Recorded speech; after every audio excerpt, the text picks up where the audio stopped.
নমস্কার, সুপ্রভাত। কেমন আছেন সবাই?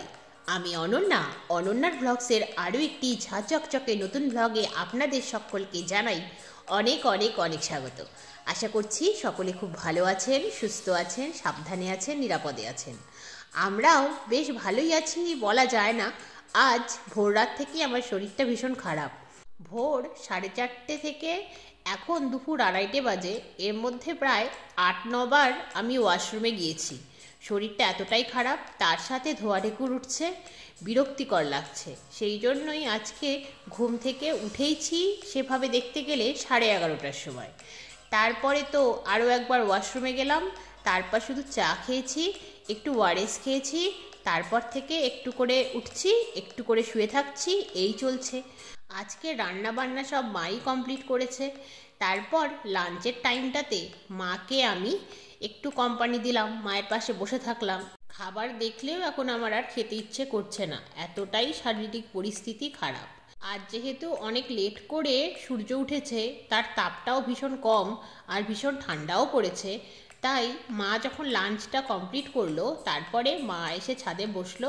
তার আগে থেকেই আমি ছাদে এসে কিছু সময় বসার পরেই ভাবলাম আর বসে থাকতে পারছি না, এতটাই শরীরটা দুর্বল লাগছে, তাই শুয়েছিলাম।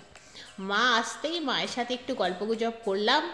তারপরে দেখলাম সূর্যের তাপ একেবারেই কমে গেছে, তাই ভাবলাম আস্তে আস্তে জামা কাপড়গুলো তুলে ফেলি। কিন্তু জামা কাপড়গুলো একটাও শুকোয়নি, তাই সিঁড়িঘরের ভেতরে থাকা দড়িগুলোতে এক এক করে জামা কাপড়গুলো মেলে দিলাম। এই জামা কাপড়গুলো এক এক করে মেলতে গিয়েও শরীরটা এতটাই দুর্বল লাগছে যেন মনে হচ্ছে সিঁড়ি দিয়ে পড়ে যাব। বারবার ওয়াশরুমে যাওয়ার এই প্রবলেমটা হলেই আমার শরীরটা ভীষণ দুর্বল হয়ে যায়। তার মধ্যে আমার একটা ভমিটিংয়ের টেন্ডেন্সি রয়েছে, তাতে করে আরোই খারাপ হয়ে যায় ব্যাপারটা।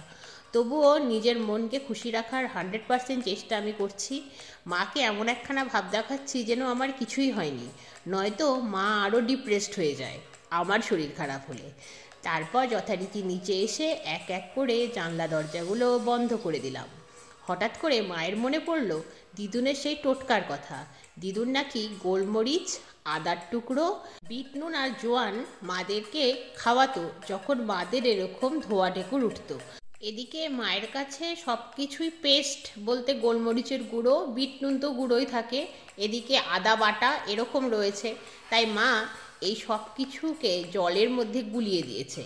আর জোয়ান বলতে আজওয়াইন যেহেতু এমনি আছে, তাই মা বলছে আজওয়াইনটা মুখে দিয়ে চিবিয়ে নে ভালো করে, তারপরে এই জলটা দিয়ে গিলে ফেল।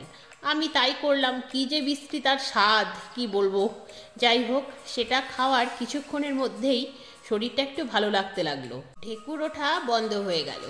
যাক বাবা, শান্তি পেলাম। সারাদিন পরে সন্ধেবেলায় তাই চা সহযোগে শুকনো মুড়ি খেলাম। তাহলে আজকের মতো এই পর্যন্তই। আবার দেখা হবে আপনাদের সাথে খুব শিগগিরই অন্য একটি নতুন ব্লগে। ততক্ষণ সবাই খুব ভালো থাকবেন। আজকের ব্লগটি কেমন লাগলো জানাবেন, ভালো লাগলে একটি লাইক করে দেবেন, চ্যানেলে নতুন হলে চ্যানেলটিকে সাবস্ক্রাইব করে আমার বন্ধু হয়ে যাবেন। টাটা।